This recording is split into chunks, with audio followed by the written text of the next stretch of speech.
your investment depends on how I feel. Good morning.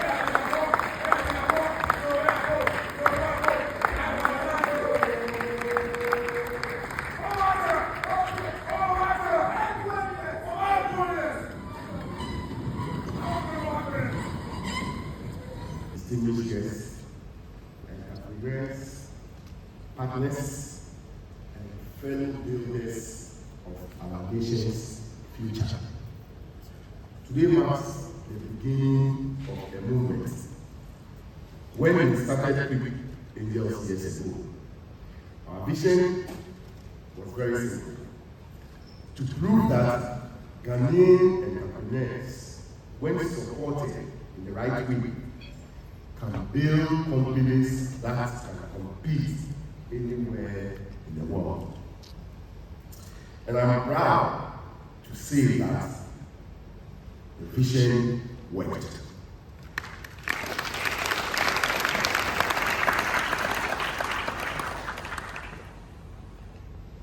From the likes of Microcredit, to Pizza Management, to Sankofa, which is the Gold Foods, to Burger King, to King Ranch, to Pinkberry, and many more. We've seen small dreams become national brands, and national brands take steps towards global relevance. Each of these businesses started with a spark, but what turned that spark into fire was structure, discipline, and scale. That's what this next chapter is all about. The Scale-Up Fund is a bridge from potential to power, from survival to success. One Ghanaian misconception that we have defeated successfully at Quick Angels over the years is that it's possible for Ghanaians who are not related by blood and are not friends, not even from the same tribe, not of the same age group, or any schoolmates, to come together, pool resources together, and build great businesses without fighting each other or destroying the business.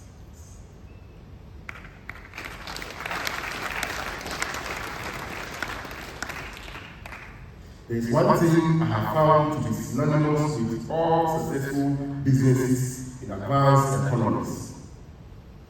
They are owned by many people, not by an individual. By doing so, they are able to raise significant capital through the contribution of many, which allows them to compete better. When companies are owned by multiple diverse individuals, they bring on board unique strength and resources, making the business more resilient and capable of overcoming future challenges.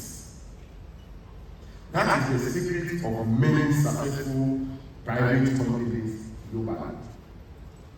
So now, we are even bolder to repeat this success by selecting the next group of entrepreneurs and Ghanaians to do the same.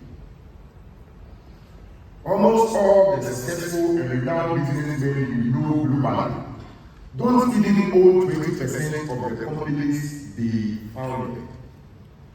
But their small stakes in these businesses are enough to make them billionaires and some of the richest people in the world.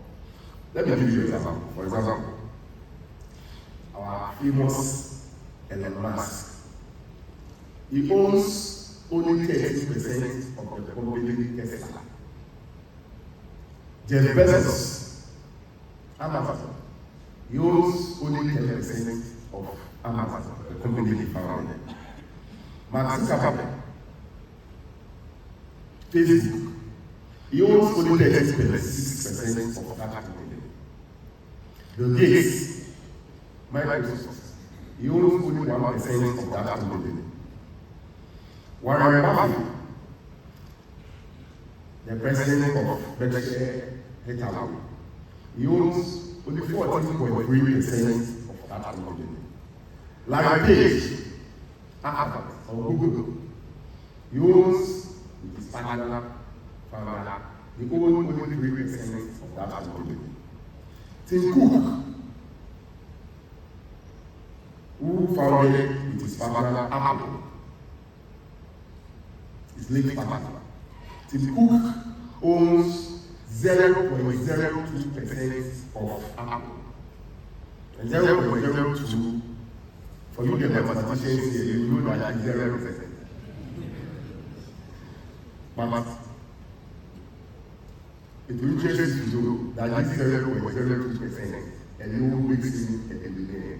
One believe today. Ghana doesn't lack talent or ideas. What we often lack is the capital and the system to scale. You see, starting a business is one journey. Scaling it is another. Starting is about courage, scaling is about structure. And that's where too many great entrepreneurs fall short. Not because they don't work hard, but because they grew without systems, without mentorship, and without capital alignment. The Scale-Up Fund was built to fix that. It's designed for those who have already encouraged all the entrepreneurs across the length and breadth of our country to open up their businesses to attract equity investors, both locally and internationally. Scale up their operations and guarantee sustainable growth over the long term. These examples tell us that as smart entrepreneurs, we need to attract other people's resources into our businesses by relinquishing some of our stake in the businesses we founded in return for significant capital that will guarantee success. Ladies, I think you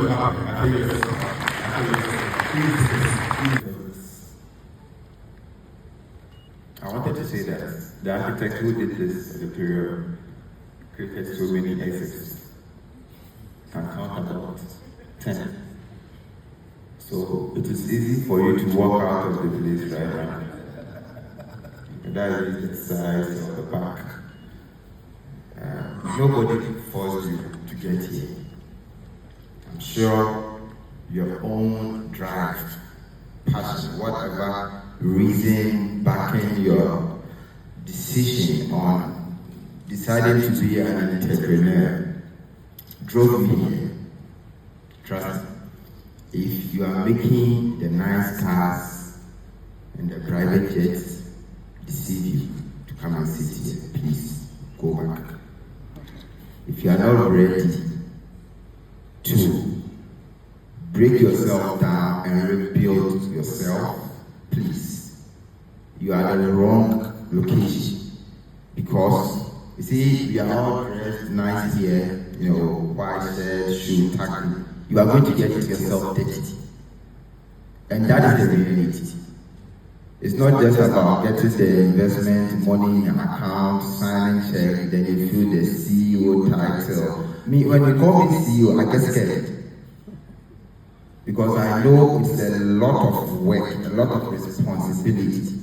When everyone has to sleep, you have to stay up. Because if something should go wrong, you are responsible, you are the head. And if something should go right, you also take the glory. So, if you know you are not willing to get yourself dirty, not literally, but there are times your clothes can actually get dirty. So, if you know you are not prepared for that, gentle advice, there are a lot of exits in this auditorium, choose one. But if you are ready for that, please, Mr. President, he doesn't sleep. In case you want to know, he will text you 1:30 a.m. What's up, you bet? 1:30 a.m. And what's up, you bet? And it's up to you. There are a number of hours you sleep.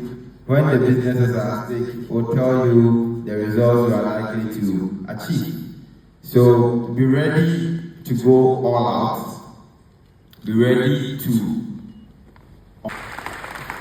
Before we close the panel discussion, I also want to share just a small part of my.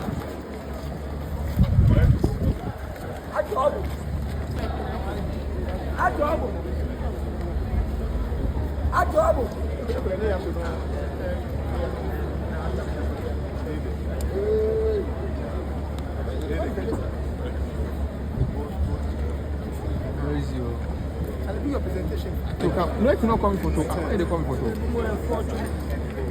If the picture looks like you can't take for everybody.